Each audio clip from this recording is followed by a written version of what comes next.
Hello all, welcome back to Litera Hurdles. And today we are going to discuss the chapter, The Fugitive Colours, and it is written by Selina Hossain. This is a picture of Selina Hossain, and she is one of the most important women writers of Bangladesh. Let's see more about Selina Hossain. Her works are a moving account of the contemporary social and political crises and conflicts, as well as the recurrent cycles of the life of the struggling masses. She has published 21 novels, 7 collections of short stories, 4 collections of prose writings, and 4 collections of stories for children. സമകാലിക രാഷ്ട്രീയ പ്രശ്നങ്ങൾ അല്ലെങ്കിൽ സാമൂഹിക പ്രശ്നങ്ങളായിരുന്നു അവരുടെ എഴുത്തുകളിൽ വന്നുപോയിരുന്ന theme. അതുപോലെ തന്നെ കഷ്ടപ്പാടുകൾ പേറുന്ന ജനതകളുടെ ജീവിതം ആ കഥാകാരി തന്റെ എഴുത്തിന്റെ ഭാഗമാക്കിയിരുന്നു.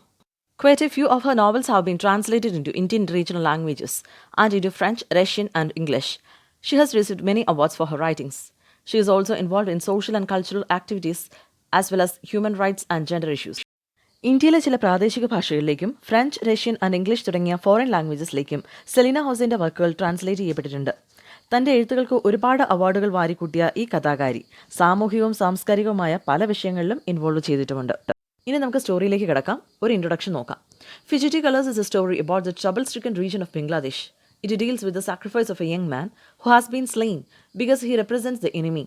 The story portrays a vivid picture of the military and the horrors it perpetrated on the people whom they have supposed to protect. ബംഗ്ലാദേശിലെ ഒരു പ്രശ്നബാധിത പ്രദേശത്താണ് നമ്മുടെ ഈ സ്റ്റോറി നടക്കുന്നത്. ഇതൊരു ചെറുപ്പക്കാരൻ്റെ കഥയാണ്. ശത്രുക്കളുടെ റെപ്രസെൻറ്റേറ്റീവായി പോയതുകൊണ്ട് മാത്രം സ്വന്തം ജീവൻ ബലി നൽകേണ്ടി വന്ന ഒരു പാവം ചെറുപ്പക്കാരൻ്റെ കഥ.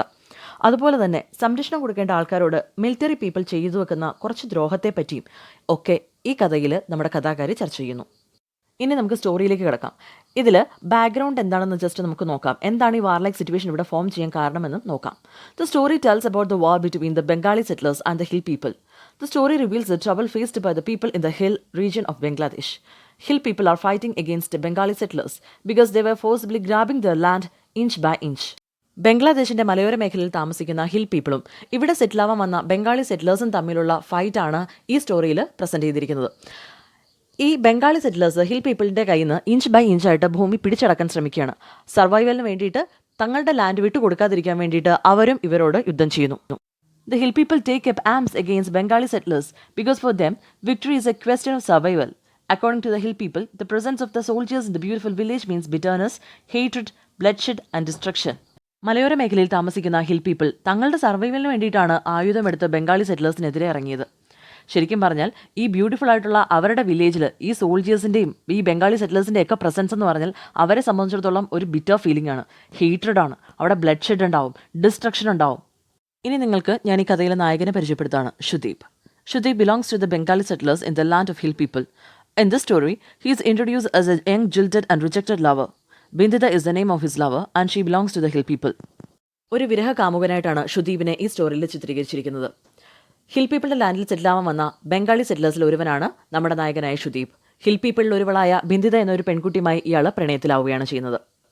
പിന്നീട് പല കാരണങ്ങളാൽ ഈ പ്രണയം വേണ്ടാന്ന് വെച്ചു ആ പെൺകുട്ടി. അതോടെ നമ്മുടെ നായകൻ കംപ്ലീറ്റ് ഡിപ്രഷനിലേക്ക് കൂപ്പൂത്തി.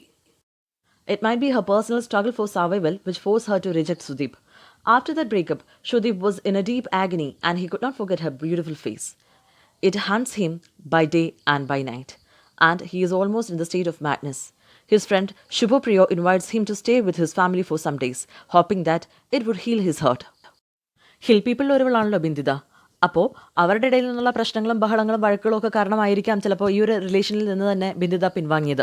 പക്ഷേ ഷുദീപിനെ സംബന്ധിച്ചിടത്തോളം ഇതൊരു കനത്ത ആഘാതമാണ് ഏൽപ്പിച്ചത്. ഓൾമോസ്റ്റ് അയാളൊരു മാഡ്നസ് എന്നൊരു കണ്ടീഷനിലേക്ക് അയാൾ പോയിരുന്നു. രാത്രിയും പകലുമൊക്കെ ഇവളുടെ മുഖം അയാളെ വല്ലാണ്ട് വേട്ടയാടിക്കൊണ്ടേയിരുന്നു. ഇത് മനസ്സിലാക്കിയ ശുഭോപ്രിയോ എന്ന അദ്ദേഹത്തിൻ്റെ ആത്മാർത്ഥ സുഹൃത്ത് അയാളെ ഇദ്ദേഹത്തിൻ്റെ വീട്ടിലേക്ക് വിളിക്കുകയാണ്, ഇൻവൈറ്റ് ചെയ്യുകയാണ്. ശുഭോപ്രിയോ എന്നയാൾ ഹിൽ പീപ്പിളിൽ ഒരുവനാണ്. അങ്ങോട്ടേക്കാണ് ബംഗാളി സെറ്റിലറായ ഇദ്ദേഹത്തിനെ ഇൻവൈറ്റ് ചെയ്യുന്നത്. ശുഭോപ്രിയയുടെ ഫാമിലിയെ പറ്റി ഒന്ന് നോക്കാം. It was A large family and ancestral home. He has 2 married elder sisters who stay in another village. Kajolika is the name of the third sister who is studying in a college in the village. Of the 2 brothers, the youngest is just 10 and his name is Purnachandra. പരമ്പരാഗതമായ ഒരു large ഫാമിലിയായിരുന്നു ശുഭോപ്രിയയുടേത്. അദ്ദേഹത്തിൻ്റെ 2 elder sisters മാരീഡാണ്. അവർ മറ്റൊരു വില്ലേജിലാണ് താമസം.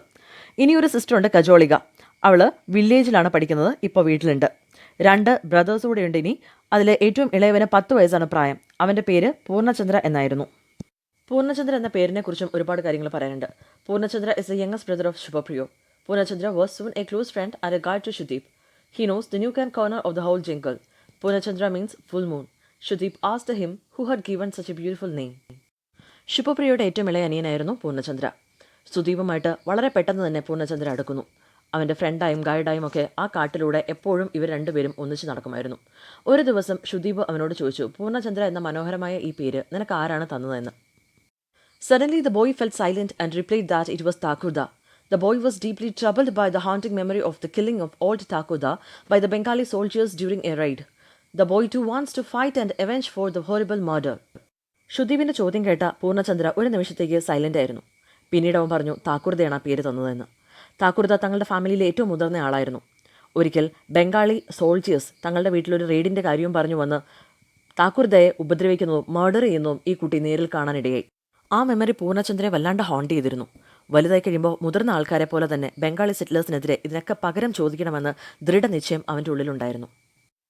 ചില നേരങ്ങളിൽ ഷുദീപും പൂർണ്ണചന്ദ്രയും കാടിൻ്റെ beauty കാണാനായിട്ട് ഇറങ്ങുമായിരുന്നു. അങ്ങനെ ഒരു ദിവസമാണ് ഇനി നമുക്ക് നോക്കാനുള്ളത്. While strolling into the jungle, Shudip is fascinated by its virgin beauty. Far away from the ruthless cruelty of civilization, the jungle looks like a warm blanket, ready to enfold him in her embrace. The irony is that, behind all these, there rages a grim battle. There is so much bitterness, hatred, bloodshed and destruction. കാടിൻ്റെ സൗന്ദര്യത്തെ virgin beauty എന്നാണ് ഷുദീപ് വിശേഷിപ്പിച്ചത്. സിവിലൈസേഷൻ്റെ പേരിലുള്ള ഈ പ്രശ്നങ്ങളും കാര്യങ്ങളും യുദ്ധങ്ങളും ഒക്കെ മാറ്റി നിർത്തുവാണെങ്കിൽ ഈ കാട് വളരെ ബ്യൂട്ടിഫുൾ ആയിട്ടുള്ള ഒരു കറുത്ത കരിമ്പടം പോലെയാണ്, തന്നെ ചുറ്റി പുണരാനായിട്ട് കാത്തു നിൽക്കുന്ന ഒരു കരിമ്പടം പോലെ എന്ന് ഷുദീപിന് തോന്നുകയാണ്. പക്ഷേ ആരണി എന്താണെന്ന് വെച്ചാൽ ഈ കാടിന് ഇത്രയും മനോഹാരിതയും കാര്യങ്ങളൊക്കെ ഉണ്ട്, പക്ഷേ പുറത്ത് വല്ലാത്തൊരു യുദ്ധമാണ് നടന്നുകൊണ്ടിരിക്കുന്നത്. അവിടെ ഹേറ്റ്രഡ്, ബ്ലഡ് ഷെഡ്, ഡിസ്ട്രക്ഷൻ എല്ലാം നടക്കുന്നു. A squirrel jumps off a branch and creeps upon Shudip and stares at the stranger curiously. Shudip hopes that the little creature will sit on his heart and heal his heart. But the squirrel returns to the wild in a feeling that humans cannot be trusted. പെട്ടെന്നായിരുന്നു തൊട്ടടുത്തൊരു ബ്രാഞ്ചിൽ നിന്ന് ഒരു അണ്ണാൻ കുഞ്ഞ് നിലതെറ്റി താഴെ ഷുദീപിൻ്റെ മുമ്പിലേക്ക് വന്ന് വീഴുന്നത്. ഷുദീപ് എന്ന സ്ട്രേഞ്ചറെ ആ അണ്ണാൻ കുഞ്ഞ് വെറുതെ ചെരിഞ്ഞൊന്ന് നോക്കി. അണ്ണാൻ കുഞ്ഞിനെ ജസ്റ്റ് വേഗം പോയി ഒന്ന് എടുക്കാനായിട്ട് ശ്രമിച്ചു നമ്മുടെ ഷുദീപ്. തൻ്റെ ഹൃദയത്തിൻ്റെ മുറിവുണക്കാൻ ചിലപ്പോൾ ഈ ഒരു ചെറിയ ജീവിക്ക് സാധിച്ചെങ്കിലോ എന്ന പ്രതീക്ഷയോടുകൂടി. പക്ഷേ മനുഷ്യന്മാരെ എങ്ങനെ വിശ്വസിക്കും എന്നൊരു ഫീലിങ്ങോടുകൂടി അത് വേഗം ഓടി മറഞ്ഞു കാടുകളിലേക്ക്. Shudip tries to take the squirrel in his stride. Even the squirrel has rejected him. For Shudip, the behavior of the squirrel is reminiscent of Bidhitha's behavior. He was jilted by her, and now the squirrel also does the same. He feels that it's the fate of a jilted lover. അണ്ണാൻകുഞ്ഞിനൊപ്പം ഷുദീപും ഓടാൻ ശ്രമിച്ചു. പക്ഷേ ഈ അണ്ണാൻകുഞ്ഞ് വിടുവോ, അവൻ വേഗം തന്നെ പോയി കളഞ്ഞു. ഈ ബിഹേവിയർ ഷുദീപിനെ വല്ലാണ്ട് വിഷമിപ്പിച്ചു. ബിന്ദിതയുടെ ബിഹേവിയർ പെട്ടെന്ന് ഓർമ്മ വന്നു. തന്നെ ഇതുപോലെ തന്നെ ഇട്ടിട്ടാണ് അവളും പോയത്. ഈ സ്ക്വിരലും ഇപ്പോൾ തന്നോട് ഇത് തന്നെയാണല്ലോ ചെയ്തതെന്ന് ആലോചിച്ച് അവൻ വീണ്ടും സെൻറ്റിമെൻ്റലായി. Both Purnachandra and Shudip strolling in the beautiful jungle all alone. Without a warning, Purnachandra leaped in front of him, roaring like a lion. He was smiling mischievously.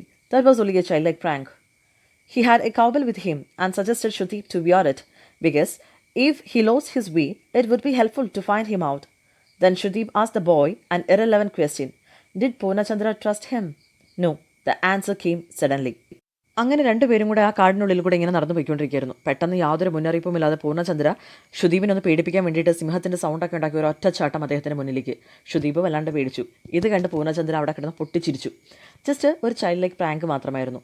പിന്നീട് കുറച്ച് കഴിഞ്ഞ് നോക്കിയപ്പോൾ പൂർണ്ണചന്ദ്രയുടെ കയ്യിൽ ഒരു കൗബൽ ഇരിക്കുന്നത് കണ്ടു, ഒരു ചെറിയൊരു മണി. അത് തൻ്റെ കയ്യിലേക്ക് വെച്ചോളാൻ പറഞ്ഞ് ഷുദീപിൻ്റെ നേരെ അവൻ കൊടുത്തു.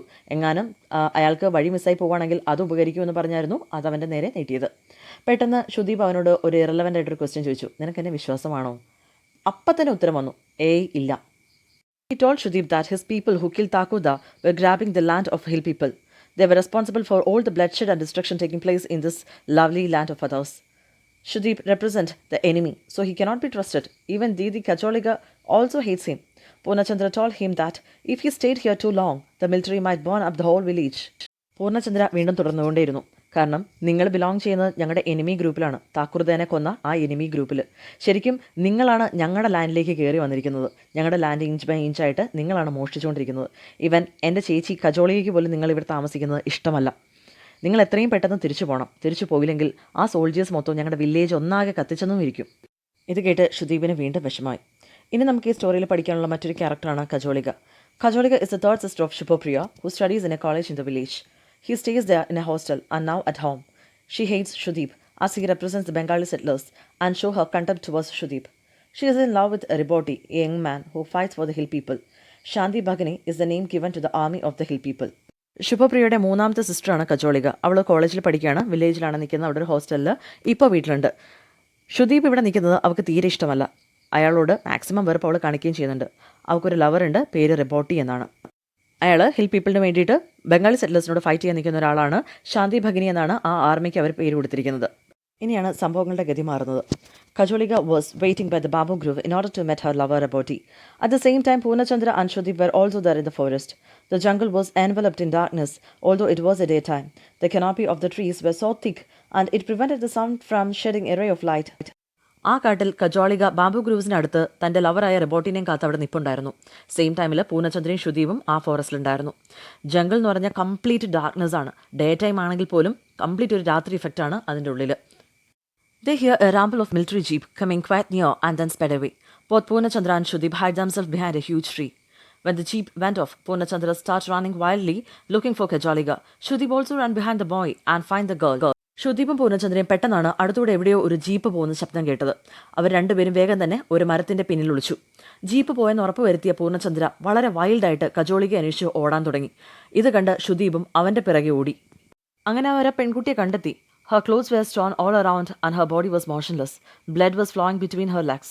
It was obviously clear that the man in the military jeep had raped her. She was not dead, she was breathing. Shudip covered her nakedness and carried her along with Purnachandra to her people. അവളുടെ ശരീരം motionless ആയിരുന്നു. അവളുടെ വസ്ത്രങ്ങൾ പിച്ചി ചിന്തി വലിച്ചെറിയപ്പെട്ടിരുന്നു. അവളുടെ കാലുകൾക്കിടയിലൂടെ രക്തം ഒഴുകിക്കൊണ്ടേയിരുന്നു. Obviously clear ആണ്, ആ മിലിറ്ററി ജീപ്പിൽ വന്ന ആണുങ്ങൾ അവളെ റേപ്പ് ചെയ്തിരുന്നു. അവൾ മരിച്ചിട്ടുണ്ടായിരുന്നില്ല, ശ്വാസമുണ്ടായിരുന്നു. ഷുദീപ് വേഗം അവളുടെ നഗ്നത മറച്ചു. അവളെ വേഗം പൊക്കിയെടുത്ത് പൂർണ്ണചന്ദ്രയ്ക്കൊപ്പം അവളുടെ ആൾക്കാരുടെ ഇടയിലേക്ക് പോയി.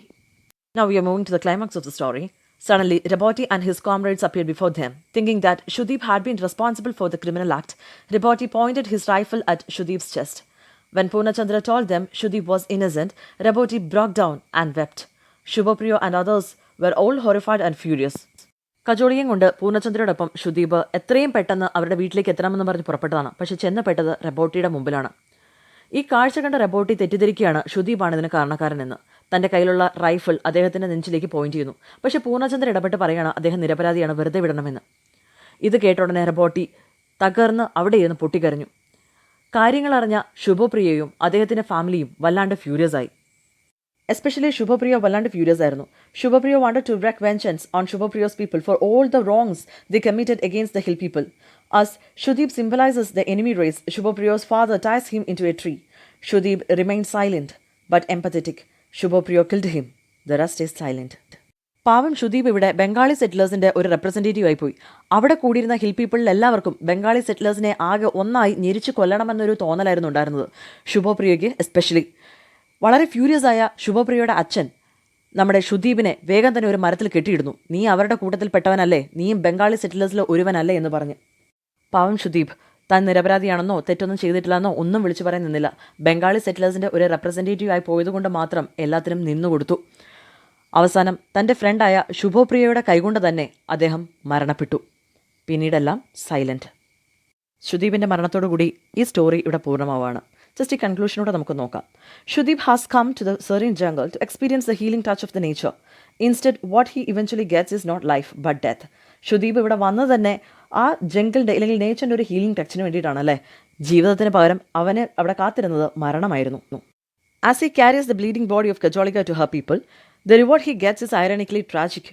He came to the jungle village as the guest of Shubhopriyo, but the conflict between the people of both paths proved fatal at the end. പകുതി മരിച്ച കജോളികയും കൊണ്ട് അവളുടെ ആൾക്കാരുടെ അടുത്തേക്ക് ഓടി അവളുടെ ജീവൻ രക്ഷിക്കാൻ ശ്രമിച്ച ഷുദീപിന് അതിന് റിവാർഡായിട്ട് കിട്ടിയതോ ഒരു ട്രാജിക് ഡെത്ത്. അദ്ദേഹം ഈ ജംഗിളിൽ വന്നു തന്നെ ശുഭപ്രിയയുടെ അതിഥിയായിട്ടാണ്. പക്ഷേ അതേ ശുഭപ്രിയയുടെ കൈകൊണ്ട് തന്നെ അവന് മരിക്കേണ്ടിയും വരുന്നു. ക്ലൈമാക്സ് എന്ന് പറഞ്ഞാൽ ശരിക്കും ഒരു ആൻറ്റി ക്ലൈമാക്സ് എന്ന് വേണമെങ്കിൽ നമുക്ക് പറയാം അല്ലേ. That's all about the story Fugitive Colours. ഈ സ്റ്റോറിയിൽ ഇനി എന്തെങ്കിലും ഡൗട്ട്സ് ഉള്ളവർ കമൻറ്റ് ബോക്സിൽ ചോദിക്കുക. നിങ്ങളുടെ ഫീഡ്ബാക്ക്സ് എന്ത് തന്നെയാണെങ്കിലും കമൻറ്റ് ബോക്സിൽ രേഖപ്പെടുത്താൻ മറക്കരുത്. വീഡിയോ ഇഷ്ടമായാൽ നിങ്ങളുടെ ഫ്രണ്ട്സിനും സജസ്റ്റ് ചെയ്യുക. Thank you so much for listening my class. Thank you.